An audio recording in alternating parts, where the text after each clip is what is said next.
झारखंड के अगर कुछ खास हेरिटेज होंगे उसमें से एक तोपचाची झील भी होगा। 100 साल का ये हेरिटेज है और इस हेरिटेज पर भी अगर सरकार ही ध्यान नहीं दे, जिसकी संपत्ति है, और उसको ही चिंता नहीं हो कि इस क्षेत्र का विकास करके हम लोगों को आकर्षित करें, बाहर से लोग आने को मजबूर हो जाए, तो फिर इससे ज्यादा क्या होगा।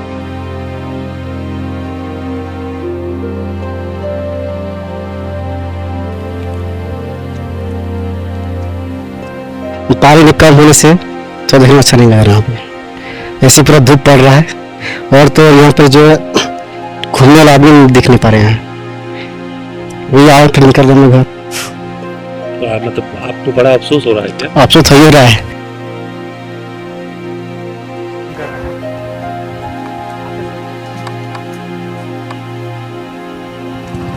यहाँ पे तो देख रहे हैं धूप बहुत कड़क है, प्लस पानी भी कम है। ऐसा कोई नज़ारा अच्छा नहीं है अभी फिलहाल।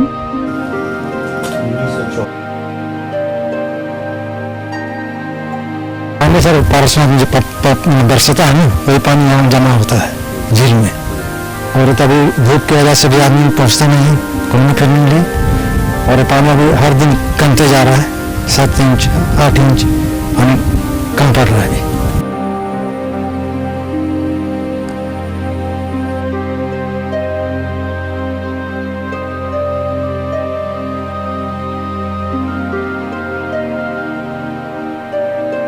जनवरी दिसंबर में 5000 7000 तक हो जाए पर डे।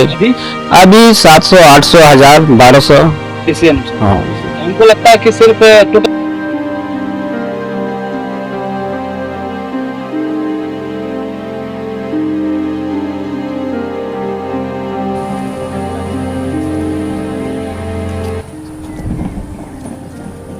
फोटो भी खींच देना अलग से, रील्स में काम आ जाएगा।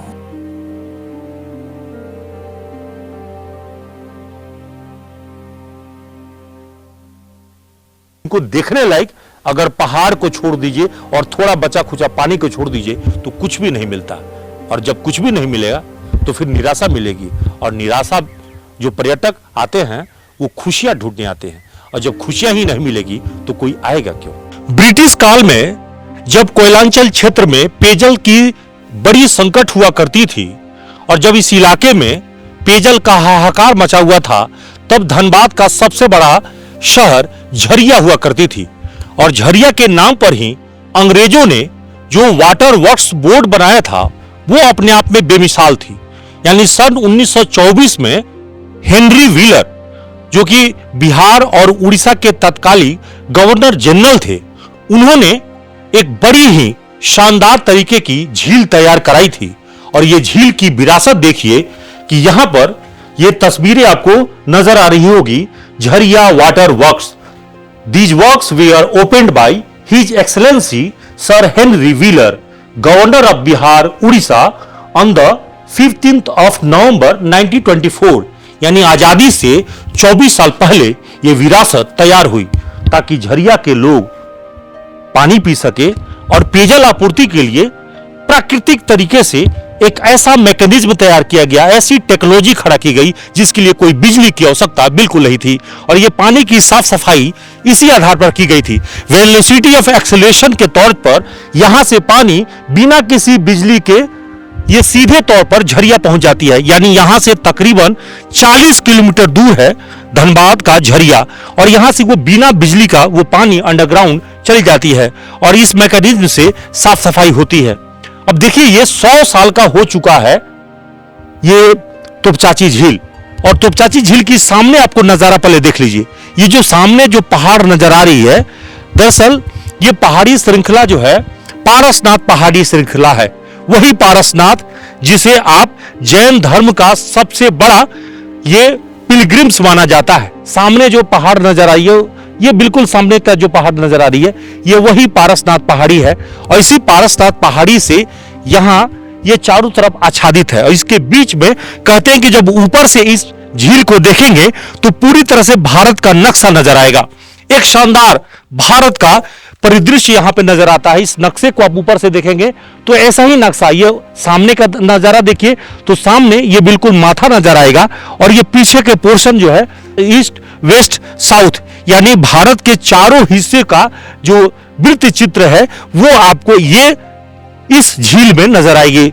लेकिन दुर्भाग्य यह है कि हाल में जब आप इस झील को देखेंगे तो बहुत ही भीषण गर्मी पड़ रही है और इस गर्मी में पूरी तरह से पानी सूख गई है। कहते हैं कि 5 से 6 इंची रोज जो है पानी सूख रही है और अब बहुत ही कम पानी बचा है। जाहिर है कि जब पानी कम बचे हैं तो यहाँ जो वन्य जनजीवन है उन पर भी असर पड़ रहा होगा, क्योंकि पेयजल का संकट जो है गहरा जाएगा और यहाँ से जो पानी सप्लाई आज भी धनबाद के कतरास और झरिया इलाके में माडा जो है, झरिया वाटर वर्क्स बोर्ड बोला जाता था, अब उसका नाम जो है झमाडा हो गया है। झारखंड खनिज क्षेत्र विकास प्राधिकार, ये उसी के तहत यहाँ से पानी सप्लाई होती है। और जो मैंने कहा था कि पानी की साफ सफाई, ये पानी की साफ सफाई बिल्कुल सामने वाला जो आपको टेक्नोलॉजी है इसी के थ्रू होती है। सामने देखिए, आपको नजर आ रही होगी, पानी की सप्लाई इसी के थ्रू होती है। यहाँ से बरसात के दिनों में जब पानी तेज हो जाती है, और देखते होंगे कि यहाँ पे चैनल बनाए गए हैं, सामने देखिए ये चैनल बनाए गए हैं। जब पानी काफी तेज हो जाती है तो यहाँ पानी के निकासी के लिए ये चैनल बनाए गए हैं। यहाँ पे सामने नजर आ रहे होंगे, ये सभी गेट है और इसी गेट के थ्रू पानी निकासी की जाती है। यानी पर्यटक यहाँ पे इसकी खूबसूरती को देखने के लिए ही पहुंचा करते हैं, लेकिन अभी पर्यटक इसलिए नहीं आ रहे हैं क्योंकि उन्हें निराशा हाथ लग रही है, क्योंकि जो खूबसूरती यहाँ दिखना चाहिए वो बिल्कुल नहीं दिख रही है। मैंने पहले ही बताया कि पानी सूख गई है और थोड़े बहुत पानी बचे हैं। हालांकि कुछ लोग अभी भी, आप इस झील के पास में देखिए, यहाँ पे मछली मारते हुए नजर आ रहे हैं। एक तरफ कोयलांचल धनबाद के लोग घूमने फिरने के लिए, सैर सपाटा के लिए पूर्वोत्तर के राज्यों में जाते हैं, साउथ के राज्यों में जाते हैं, लेकिन अपने कोयलांचल धनबाद में ही इतनी खूबसूरत जो प्राकृतिक सौंदर्य के लिए एक खास तरह का सौंदर्यीकरण यहाँ पे देखने को मिलता है, उसके बावजूद भी लोगों को निराशा हो रही है, तो कुछ तो कमियां रही होगी। इस मामले पर जो स्थानीय सहयोगी हैं, स्थानीय पत्रकार हैं, उनसे हम बात करते हैं। आपके नजर से राजा जी क्या यहाँ समस्या नजर आ रही है? समस्या तो बहुत है यहाँ पर, जो भी जैसे हम लोग ही हैं पिछले 20-25 वर्षों से आ रहे हैं, कभी कभी फैमिली के साथ भी आते हैं, जैसे 1 जनवरी वगैरह हुआ तो उस समय आते हैं तो न तो यहाँ पर मैंने घूमने के लिए कुछ जगह है, न होटल है, न कुछ है। जैसे लोग हम लोग मनाली, ऊटी वगैरह सब जगह जाते हैं, वहाँ तो हर चीज़ देखने को मिलता है, लेकिन यहाँ कुछ नहीं है। न तो सरकार ध्यान दे रही है, न तो झमाटा ध्यान दे रही है, कुछ नहीं है। अब 1924 में बनी है या झील 100 साल पूरी हो गई है, लेकिन 100 साल में अगर अमेरिका जापान में होता तो ये कहाँ से कहाँ पहुँच जाता। हो सकता है इंटरनेशनल पर्यटक स्थल बन जाता, लेकिन इसको देखने से ऐसा लगता है कि जिला स्तर का भी पर्यटन स्थल नहीं है एकदम। इसीलिए देखिए सन्नाटा पसरा हुआ है। तो इसका मतलब यह है कि माडा प्रबंधन के जो पैसे विकास के लिए आए थे, करोड़ों रुपया, वो पैसे का खर्च कहाँ हुआ? बिल्कुल, देखिए अगर जो पैसे आए थे तो सही बात है कि पैसे का खर्च कहाँ हुआ, या फिर यूँ कहें कि वो पैसे का बंदर बाट कर लिया गया।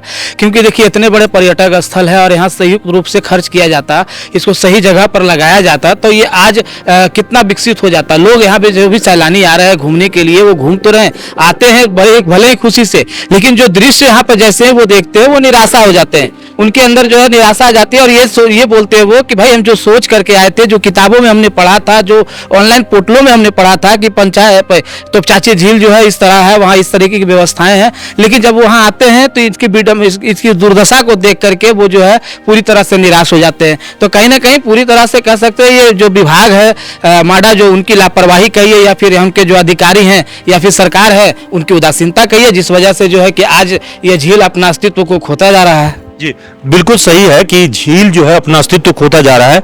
अंदाजा लगा सकते हैं कि जो पर्यटक यहाँ पे आते हैं उनको सबसे पहले जो सुविधाएं मिलनी चाहिए थी वो नहीं मिल पा रही है। तो उसका मतलब यह है कि यहाँ के जो स्थानीय विधायक हैं, सांसद हैं, उनकी भी जवाबदेही बनती है कि वो इस क्षेत्र का विकास करने के लिए प्रतिबद्ध हों और सबसे पहले जो यहाँ पे पर्यटकों की सुविधा मिलनी चाहिए तो उसके विकास का काम कराएं।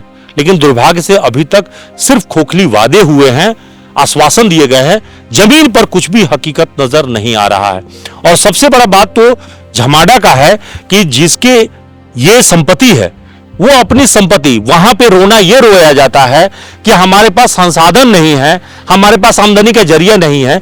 तो भाई ये पर्यटन के लिए इतना बढ़िया तो है संसाधन, आप यहाँ पे करोड़ों का इंफ्रास्ट्रक्चर खड़ा करो, रोजी रोटी विकसित करो, इससे आमदनी होगी और इस आमदनी से आपका भी जो है आय बढ़ेगा और साथ साथ जो कर्मचारी है उनका भी वेतन जो बैकलॉग है वो पूरा होगा। लेकिन वो करेंगे नहीं।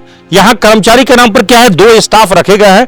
बाहर में जैसे आप पहुंचेंगे गेट पर आपको गेट पास पे सामने ही आपको गाड़ियों के चार्ट लगे हुए हैं कि कौन सी गाड़ी का यहां आने का शुल्क क्या है, बस इतना ही काम है।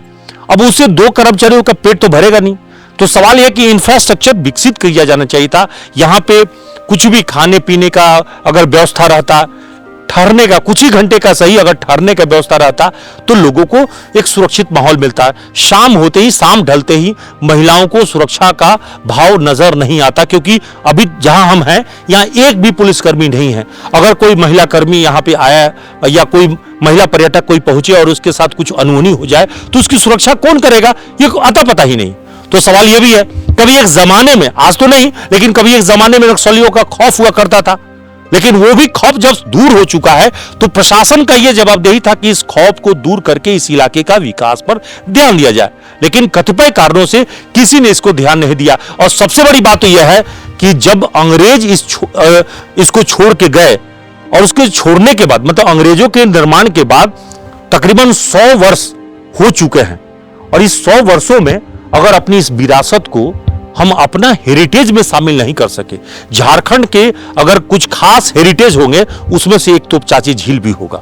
100 साल का ये हेरिटेज है और इस हेरिटेज पर भी अगर सरकार ही ध्यान नहीं दे, जिसकी संपत्ति है, और उसको ही चिंता नहीं हो कि इस क्षेत्र का विकास करके हम लोगों को आकर्षित करें, बाहर से लोग आने को मजबूर हो जाए, तो फिर इससे ज्यादा क्या होगा। एक जमाने में कई हिंदी बंगला फिल्मों की शूटिंग हुआ करती थी, बंगाली फिल्म के कलाकार यहां भरे पड़े होते थे, आते थे।